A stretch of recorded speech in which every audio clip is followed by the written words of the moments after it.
faut dire que la loi 2, personnellement, si elle passe, elle vient remettre en cause qui je suis.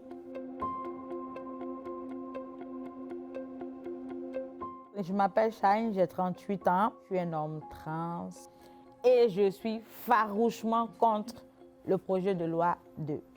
Tu sais que cet article mentionne que pour changer son sexe sur les documents officiels, eh bien, il faut avoir une attestation du médecin qu'on a modifié nos organes sexuels. Évidemment, dans la communauté, on considère que c'est très intrusif. De ce que j'ai pu lire, c'est que le ministre qui propose justement cette loi-là en répond justement au jugement de la Cour suprême quant au changement de nom et de mention de sexe. La loi vient un peu comme remettre en cause justement ce jugement-là, mais nous ramène, je pense, comme 5 ans en arrière. Je pense qu'en 2015, pour pouvoir faire les changements de nom, il fallait justement subir toutes ces lourdes opérations.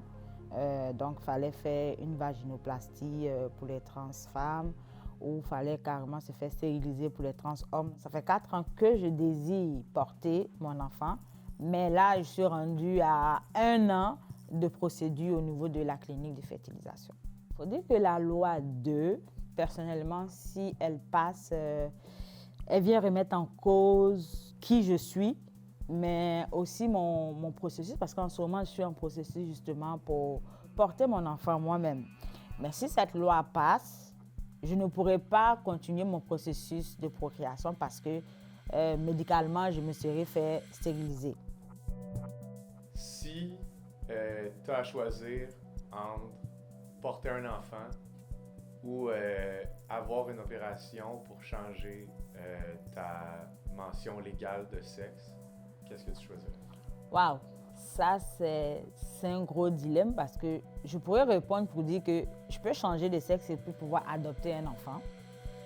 Donc je vais dire l'un n'empêche pas l'autre, mais je vais dire aussi, mais pourquoi est-ce que laisser des personnes avoir justement cette emprise-là sur moi, de m'obliger à faire quelque chose que je ne veux pas pour eux les satisfaire?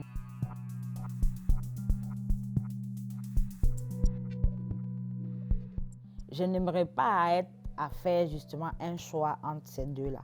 J'aime les enfants, je veux fonder une famille, mais aussi laisser, comme on le dit, un héritage. Parce qu'aujourd'hui, s'il y a l'homophobie, s'il y a la transphobie, c'est bien parce que des parents ont démissionné. C'est bien parce que des parents ont donné de mauvaises informations aux enfants qui ont grandi avec et qui ont créé ce climat d'insécurité-là.